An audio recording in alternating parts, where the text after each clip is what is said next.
और अभी आपको लिए चलते हैं इस्लामाबाद, जहां पर तर्जुमान दफ्तर ख़ारजा ताहिर हुसैन अंद्राबी की हफ्तावार ब्रीफिंग जारी है। Participation in the World Economic Forum annual gathering of world economic leaders. The session was titled Restoring a Spirit of Dialogue in a Divided World. On the sidelines of the WEF, the Prime Minister met Ms. Kristalina Georgieva, Managing Director of the IMF, and addressed Pakistan's breakfast at the Pakistan Pavilion.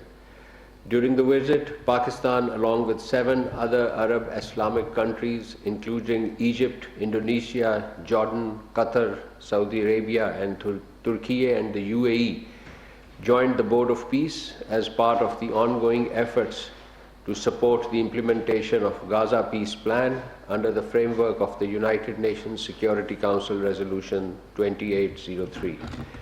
Pakistan, along with these 7 countries, also issued a joint statement on the occasion, which I'm sure you covered and is available on our web portal. This week, the President of Pakistan, His Excellency Mr. Asif Ali Zardari, is undertaking an official visit to the United Arab Emirates from 26th to 29th January. On the 27th January, the President met with His Highness Sheikh Mohammed bin Zayed Al Nahyan, President of the United Arab Emirates and the ruler of Abu Dhabi. The two leaders discussed ways to further deepen the long-standing and brotherly relations between Pakistan and the UAE. They reviewed the full spectrum of bilateral cooperation and explored new opportunities in trade, investment, energy, infrastructure, technology, and people-to-people exchange, highlighting the significant potential for expanding economic and strategic partnership. President Zardari highlighted the significance of His Highness President Al Nahyan's recent visit to Pakistan and expressed hope for continued support for strengthening bilateral ties. Both sides also exchanged views on a range of regional and international developments and reaffirmed their commitment to promoting peace, stability, and sustainable development. The visit of President, subsequent to the recent visit of the UAE President, reflects the deep brotherly ties and mutually rewarding partnership between the two countries. The Deputy Prime Minister, Foreign Minister, Senator Muhammad Ishaq Dar, also had a busy last 2 weeks. He accompanied the Prime Minister first to Davos for the World Economic Forum meeting, and this was during the 22 to 22nd January 2026. On the sidelines, the Deputy Prime Minister, Foreign Minister, met the Foreign Ministers of Canada, Finland, and Thailand. He also met with the President of International Committee on Red Cross and Red Crescent, and we released the brief accounts and readouts of these meetings, which you all covered. The DPMFM also inaugurated the Pathfinder Group's Pakistan Pavilion. He appreciated the initiative to showcase Pakistan's vast economic potential and emerging opportunities on a global platform, while highlighting the dynamism and innovation of Pakistan's startups. He underscored the critical role of startups in advancing socio-economic development and driving innovation process in diverse sector, and he reaffirmed the government's commitment to facilitating and promoting entrepreneurs and startups, particularly those led by youth, to fully realize Pakistan's economic potential. On the way back from Davos, the Deputy Prime Minister and Foreign Minister made a brief stopover in the UAE to meet the Chairman of the Department of Finance, Abu Dhabi, and Secretary General of the Abu Dhabi Supreme Council for Financial and Economic Affairs, also the Chairman of Etisalat and Vice Chairman of Abu Dhabi Holding Company. During the meeting, the two sides explored opportunities to increase investment, UAE investment in Pakistan, and exchange views on broadening and deepening trade and economic relations to unlock greater mutual prosperity. Discussions also focused on Etisalat's ongoing investments in Pakistan and its plan to expand its footprints through flagship stakes in Pakistan, telecommunication company, that is the PTCL. They exchanged perspective on resolving long-standing issues reiterated to PTCL's operation and future growth. The Deputy Prime Minister, Foreign Minister emphasized the need to promptly settle remaining issues and collaborate closely to enhance bilateral economic relations, build on historic goodwill, and open new avenues of investment, trade, and joint ventures. The UAE side expressed full agreement and reaffirmed their strong commitment to advancing shared objectives, and both sides agreed to pursue joint efforts to expeditiously resolve outstanding matters in this regard.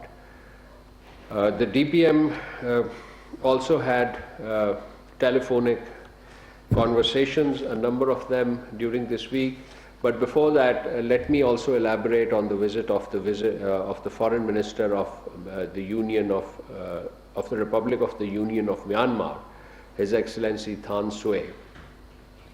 In his meeting with the Deputy Prime Minister, Foreign Minister, with his Myanmar's counterpart, the full gamut of bilateral relations were reviewed. It was decided to expand cooperation across diverse sectors, including religious tourism as well as people-to-people contact, cultural exchanges, with a view to promoting shared prosperity. They also exchanged views on regional and international peace and security and agreed to remain in contact on matters of mutual understanding. Both sides signed MOUs on political consultation and this will facilitate a regular dialogue on bilateral, regional and institutional issues.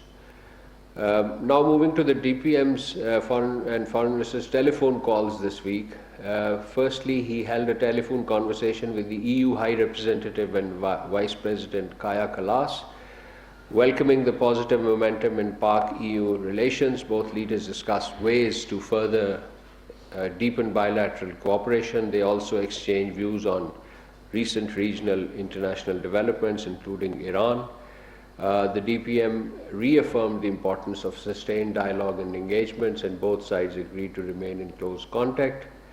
The DPM also spoke with the Iranian Foreign Minister, Mr. Abbas Araghchi, twice this week. The two leaders exchanged views on current regional and international developments. They also discussed the current situation in Iran and wider region. The DPM-FM expressed hope for peace and stability, and both sides agreed to continue regular consultations on matters of mutual interest. The DPM spoke with the foreign ministers of Egypt, Dr. Badr Abdul Ate, Saudi Foreign Minister Prince Faisal bin Farhan, Indonesian Foreign Minister Sugiarno, Turkish Foreign Minister Hakan Fidan, and Foreign Minister of Qatar, Dr. Mohammed bin Abdul Aziz Al Khulaifi. During these meetings, the readout of which I'm sure you covered, reviewed bilateral and regional developments and agreed to remain in close contacts on key regional and international matters. The DPM also held a telephone conversation with the Bangladeshi Foreign Minister, Mr. Tahir Hussain. They reviewed Pakistan-Bangladesh bilateral relations, including trade and economic cooperation, and reaffirmed their commitment to strengthening collaboration across multiple sectors. Views were also exchanged on current regional and international development and underscored the importance of sustained engagement to advance shared interest for promoting regional peace and prosperity. Ladies and gentlemen, we held two important bilateral consultations.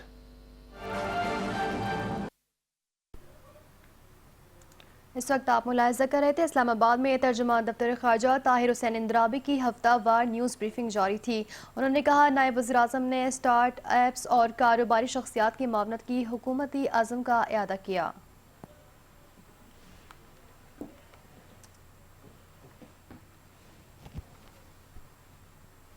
Islamabad से आप मुलाहिज़ा कर रहे थे तर्जुमान दफ्तर ख़ारजा ताहिर हुसैन इंद्राबी की news briefing जारी थी। उन्होंने अहम मामलात पर बात की। उन्होंने खाकान फिदान के बारे में भी बात की। उन्होंने कहा, हम सब ने मिलकर पाकिस्तान को अमन का गवारा बनाना है। बैरून मुल्क मुकीम पाकिस्तानीज़ हमारा अहम सरमाया है।